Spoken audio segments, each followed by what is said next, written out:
آپ نے کہا الہ آباد میں آپ پیدا ہوئی. میں 2.5 سال وہاں قید رہا جب 71 کی لڑائی کے بعد. تو آپ کی گرائی ہوئے تھے. سو گرائی ہو گئے کیونکہ 2 سال میں تو ریزیڈنسی مل جاتی. اور وہاں ایک بڑا دلچسپ واقعہ بھی ہوا. ہمارے ساتھ ایک خاتون بھی قید تھی. وہ فیملی وے میں تھی. تو پتہ یہ لگا کہ ان کے والد گورنر ہیں یو پی کے اور وہ قید تھی. وہ شادی ہو کے پاکستان آئی تھی. اس کا میاں کی پوسٹنگ ڈھاکہ ہو گئی. پھر 71 کا ثانیہ ہوا. وہ قید ہو گیا الہ آباد. ان کے والد اکبر غالباً ان کا نام تھا، اکبر علی خان گورنر تھے اس زمانے میں یو پی کے. اور وہ اس انڈین نے اجازت نہیں دی تھی ان کو کہ وہ مل سکے. اور وہ بہرحال ان کو پھر VIP ٹریٹمنٹ دیا، ہاسپٹل میں لے گئے یہ وغیرہ. آج جو آپ نے جو موضوع ہے، آپ نے 2 باتیں کہی ہیں. میں اس پہ ذرا، میں ایک سپاہی ہوں، عالم تو نہیں ہوں، تھوڑا سا علم رکھتا ہوں جو بھی آپ سے سیکھا ہے. جو لیٹر ہمدرد میں آپ نے بھیجا تھا اس میں 3 چیزیں آپ نے اجاگر کی تھی: نفرت، تعصب اور اختلاف. ہماری ساری بنیاد ہی آج جو حالات ہیں ان تینوں چیزوں پہ جڑے ہوئے ہیں. اور چاہے ہماری پاکستان کی اندرونی حالت ہے یا ہمارے بیرونی تعلقات ہیں یا انٹر اسٹیٹ تعلقات ہیں، جیسے کہ ٹرمپ صاحب کی باتیں کہ میں غرق کر دوں گا تہذیب کو، یا ہمارے حضور صلی اللہ علیہ وسلم کے وہ بنیادی نکات ہیں جو ابو بکر اور عمر نے کہے. پوری تاریخ اس بات کی گواہ ہے کہ ہم نے بھی وائلیشنز کی ہیں ان نکات کی، جیسے کہ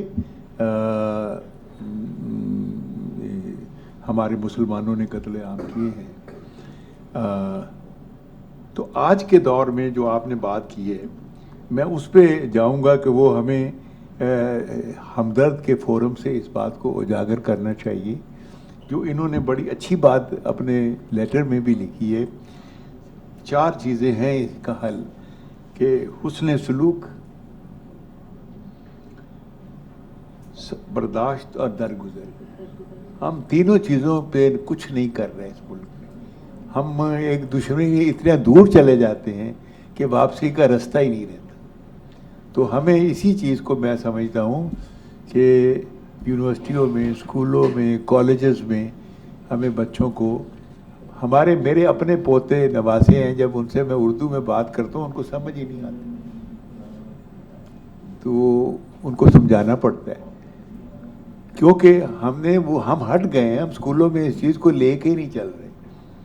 اور اگر تھوڑی بہت ہم نے ایک سبجیکٹ ہی چینج کر دیا معاشرتی علوم بنا کے، تو صرف حکمرانوں کی تعریف اس میں ہوتی ہے، فلانے کا پہلا دور، فلانے کا دوسرا دور، فلانے کا تیسرا دور.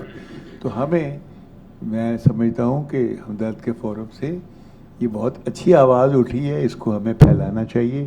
اور میں آپ کا بھی شکریہ ادا کرتا ہوں، آپ نے میرے علم میں بہت اضافہ کیا. شکریہ.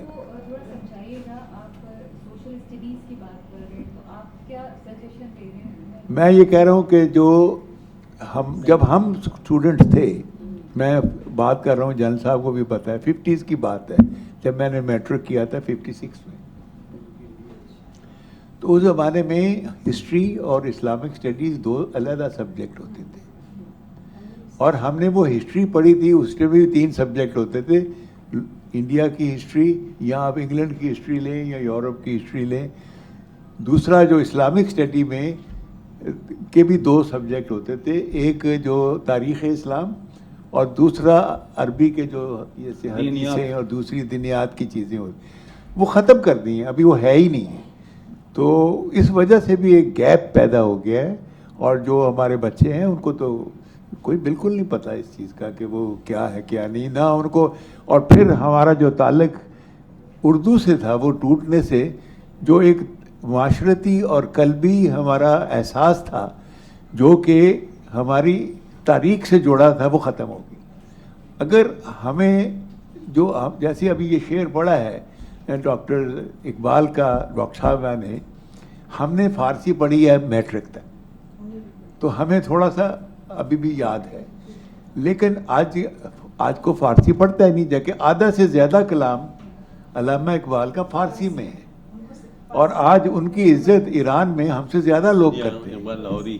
تو میں یہ سمجھتا ہوں کہ ہمیں اس فورم سے یہی آواز اٹھانی چاہیے کہ ہمیں اسٹرکچر کرنا چاہیے بچوں کی کلاسز میں، ہسٹری کو ریوائیو کریں، اسلامی تعلیمات کا سبجیکٹ علیحدہ کریں، بھلے معاشرتی علوم کا بھی رکھیں، بتاتے رہیں کہ فلاں کی حکومت ہے، فلاں کی نہیں. شکریہ. ٹھیک. آپ نے تھوڑا سا اپنا ریمارکس میں اشارہ کیا کہ مسلمانوں سے بھی قتل عام ہوئے ہیں. جی ہاں کچھ تھوڑا سا اس پہ ایلیبوریٹ کریں گے؟ سر، ہمارے جو حکمران تھے، ابراہیم لودھی آیا تھا، انہوں نے قتل عام کیا تھا دہلی میں. پھر اس سے بعد پہلے ابراہیم لودھی نہیں، نادر شاہ آیا تھا. سوری، نادر شاہ. نادر پھر شاہ. اس کے بعد جو آیا تھا یلدرم کے زمانے میں جو لڑائیاں سینٹرل ایشیا میں ہوئی تھیں بٹوین